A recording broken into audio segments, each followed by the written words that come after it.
Praise the lord, హల్లెలూయా. దేవునికి మహిమ కలుగును గాక. క్రీస్తునందు నా ప్రియమైన దేవుని బిడ్డలైన మీ అందరికీ ఉదయకాలపు శుభములు తెలియచేస్తున్నాను. మన కర్మేల్ రివైవల్ మినిస్ట్రీస్ ద్వారా దేవుడు అనుగ్రహించుచున్న ఈ అనుదినపు అభిషేక వర్తమాన కార్యక్రమాలు మీకు మీ కుటుంబాలకి క్షేమాన్ని కలుగు చేస్తున్నాయని, మీ యొక్క ప్రార్థన ద్వారా ఈ పరిచర్య ఈ విధంగా నిరాటంకంగా కొనసాగించబడుతున్న విషయాన్ని బట్టి నేను దేవునికి మానక కృతజ్ఞతాస్తుతి చెల్లిస్తున్నాను. ఆమేన్, హల్లెలూయా.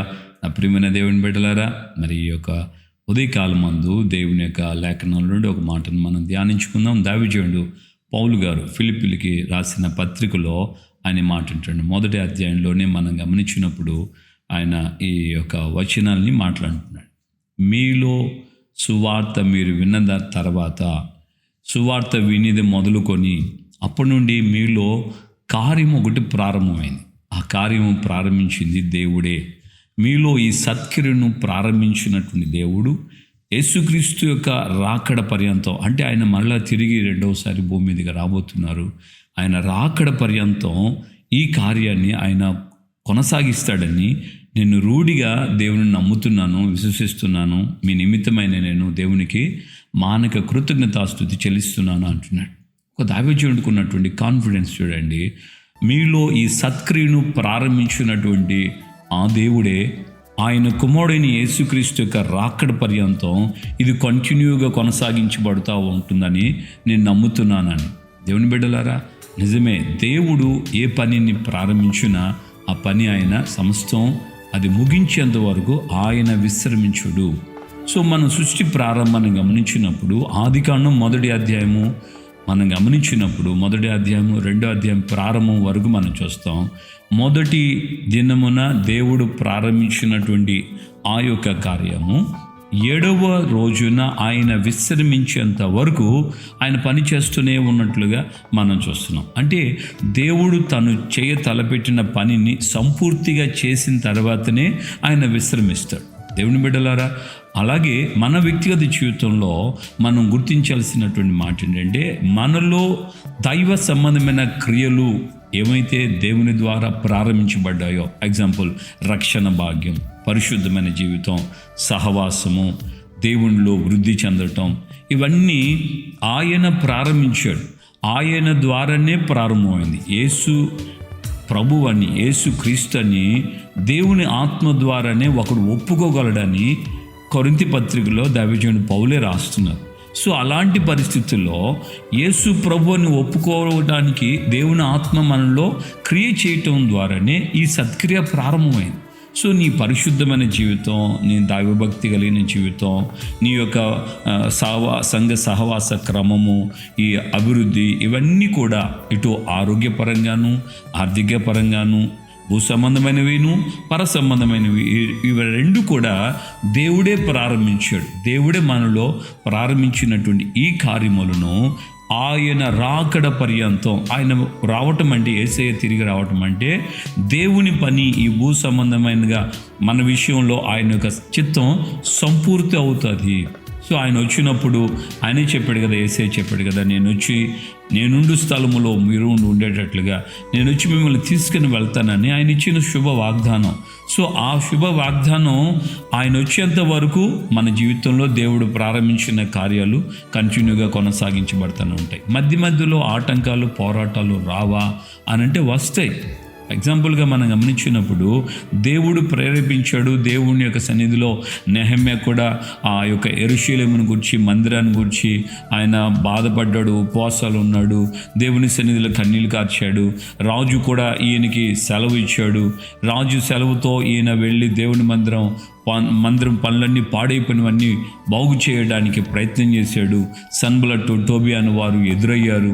ఎన్నో సమస్యలు, పోరాటాలు ఎదురైనప్పటికీ కూడా మధ్యలో కొంతకాలం ఆగినట్లుగా కనబడిన తర్వాత తిరిగి పూర్తిగా దేవుని మందిరం కట్టబడడానికి దేవుడు నెహెమ్యాకి ఎంతోమందిని సహకారులు ఇచ్చాడు. ఎంతోమంది సహకారులు ఒకరిని ఆనుకొని మరొకరు ఈ విధంగా పరిచర్యను వారు సంపూర్తిగా దేవుని మందిరం ఏదైతే ఏ విషయాలు ఏ భాగాల్లో పాడైపోయిందో, కాలిపోయిందో ఆ భాగాలన్నీ పునర్నిర్మాణం వారు చేయడానికి దేవుడు సహాయం చేశాడు.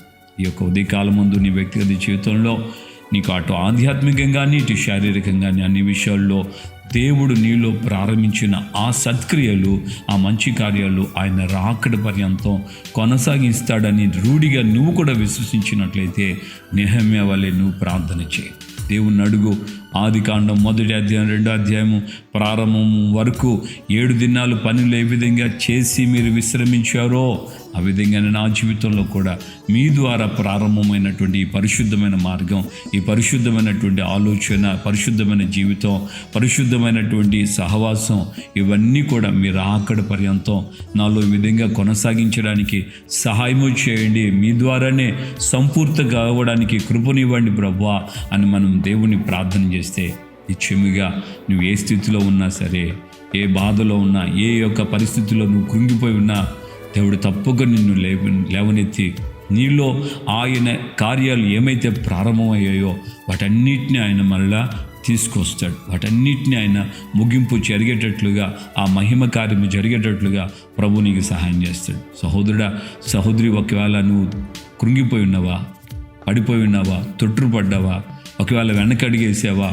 మళ్ళా తిరిగి పాపంలో పడిపోయి ఉన్నావా, ఏ విధమైన పరిస్థితుల్లో నువ్వు ఉన్నా సరే, ఏ విధమైన వేదనతో, దుఃఖంతో, కన్నీళ్ళతో నువ్వు ఉన్నా సరే, ఒక్కసారి యేసయ్యా నా మీద దృష్టించు, పడిపోయిన నా బ్రతుకును ఒక్కసారి జ్ఞాపకం చేసుకో, తిరిగి మళ్ళా నన్ను లేపండి, నీకు సాక్షిగా నేను బ్రతకడానికి నాకు సహాయం చేయండి అని నువ్వు అడిగితే, నువ్వు స్త్రీవైనా పురుషుడివైనా, నువ్వు చిన్నలైనా పెద్దలైనా, నువ్వు ఏ పరిస్థితి అయినా సరే, విశ్వాసిగా ఉన్నా సేవకుడిగా ఉన్నా, తప్పక దేవుడు మనలో ప్రారంభించిన ఆ సత్క్రియను ఆయన రాకడ వరకు కొనసాగించేటకు ఆయన శక్తి కలిగిన సమర్థుడైన దేవుడై ఉన్నాడు. తప్పక నీ స్థితిని ఆయన కరుణిస్తాడు.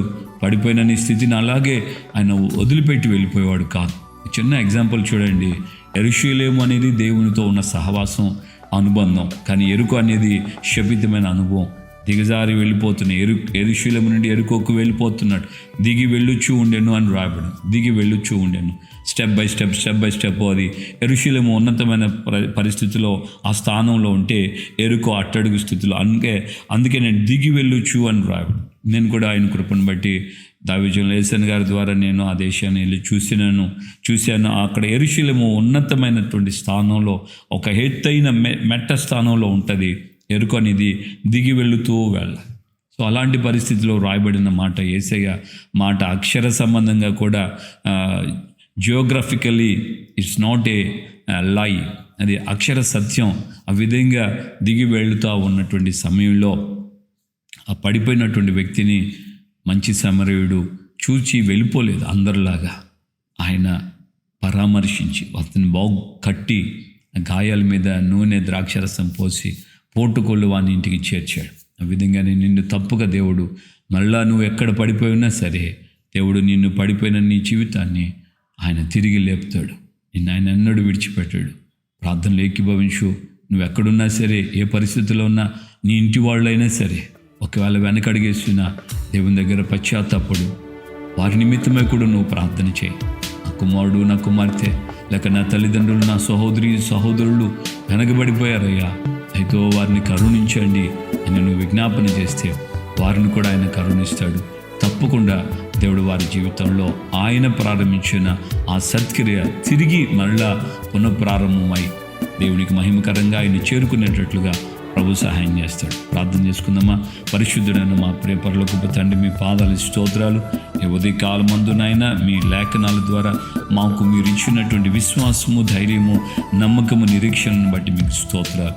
అయ్యా, మాలో ప్రారంభించబడిన ఈ సత్క్రియ మీ కుమారుడైన యేసుక్రీస్తు యొక్క తిరిగి రెండవ రాకడ పర్యంతం వరకు అయ్యా మీరు దానిని కొనసాగించుటకు మీరు సమర్థుడైన దేవుడని అయ్యా మాకు మీ లేఖనాల ద్వారా, మీ ఆత్మ ద్వారా ధైర్యాన్ని, విశ్వాసాన్ని కలుగు చేశారు.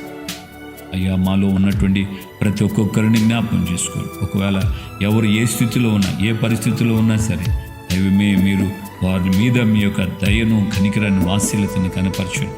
ఎవరైనా పడిపోయి ఉంటే, ఎవరైనా తొట్టుపడి ఉంటే, ఎవరైనా బలహీనులై ఉంటే, ఎవరైనా ఈ పరిశుద్ధమైన ఈ జీవితానికి దూరమై ఉంటే, అలా వారి మీద మీ కనికరం, దయ రానియండి అయ్యా. తిరిగి వారిని మళ్ళీ మీరు బాగు చేయండి.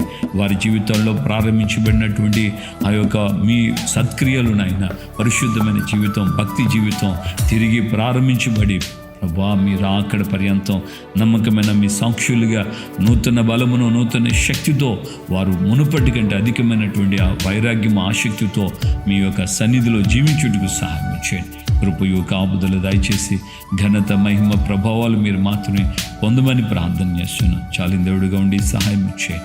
తల్లిలాగా తండ్రిలాగా మీరు ఒక్కొక్కరిని ఆదరించండి ప్రభువా, ధైర్యపరచండి.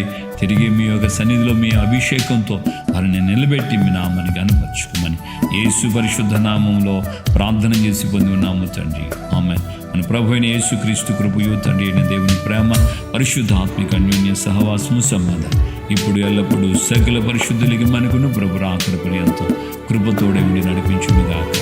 ఆమేన్, ఆమేన్. హల్లెలూయా. ప్రభు పేట అందరికీ వందనాలు. ముఖ్యంగా దేవుడు తప్పక నీలో ప్రారంభించబడిన ఆ సత్క్రియను ముగించేంత వరకు ఆయన కూడా విశ్రమించుడు. ప్రభు నిన్న విధంగా బలపరిచి నడిపించును గాక. తిరిగి రెట్టించినటువంటి ఉత్సాహంతో రెట్టింపైన అభిషేకంతో దేవుడు నిన్ను